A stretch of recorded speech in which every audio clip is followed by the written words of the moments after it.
Chaos definitely lives up to its name, and then some. The gameplay is fast, fun, and very brutal. The areas and combat get repetitive, and it certainly isn't the longest FPS available, but its frantic fire and slow-mo headshots mean you're guaranteed to have some memorable moments.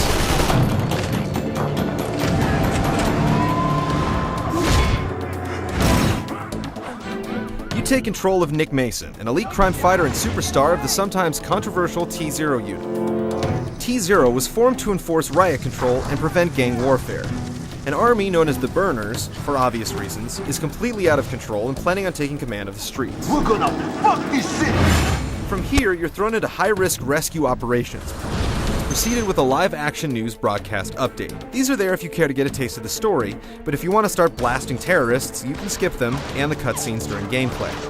And parents. This is one of those games that deals out the blood and gore in large doses, so be advised. It's commendable that you're the one preventing crime, unlike other offensive shooters like 25 to Life or Grand Theft Auto, but the language, while realistic, has lots of campy shock value.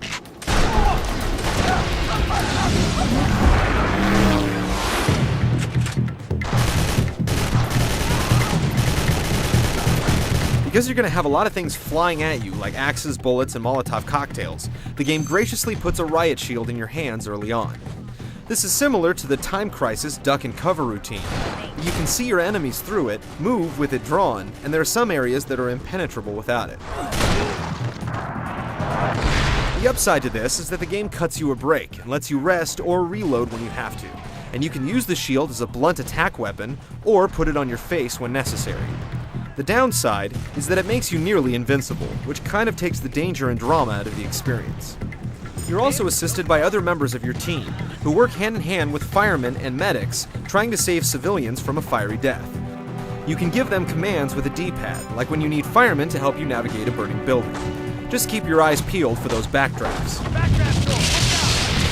Medics give you health boost injections, but only have 3 of them equipped in each level, so if you're prone to taking damage, you'll want to keep them alive. To negotiate with the rioting gangs, you start off using a handgun, but soon pick up shotguns, an assault rifle, and dual Uzis. And if you replay levels, you can try to meet specific performance goals to unlock more. You also have a flashlight and thermal goggles when areas get too dark or smoky. Okay, I got him. If you literally want to fight fire with fire, you can pick up flaming bottles and hatchets to throw. When all else fails, use your taser. Tasers are sometimes problematic, like in Condemned Criminal Origins or Siphon Filter, when they become an easy crutch to lean on, but they also detain targets peacefully while electrocuting them, so they do serve a purpose.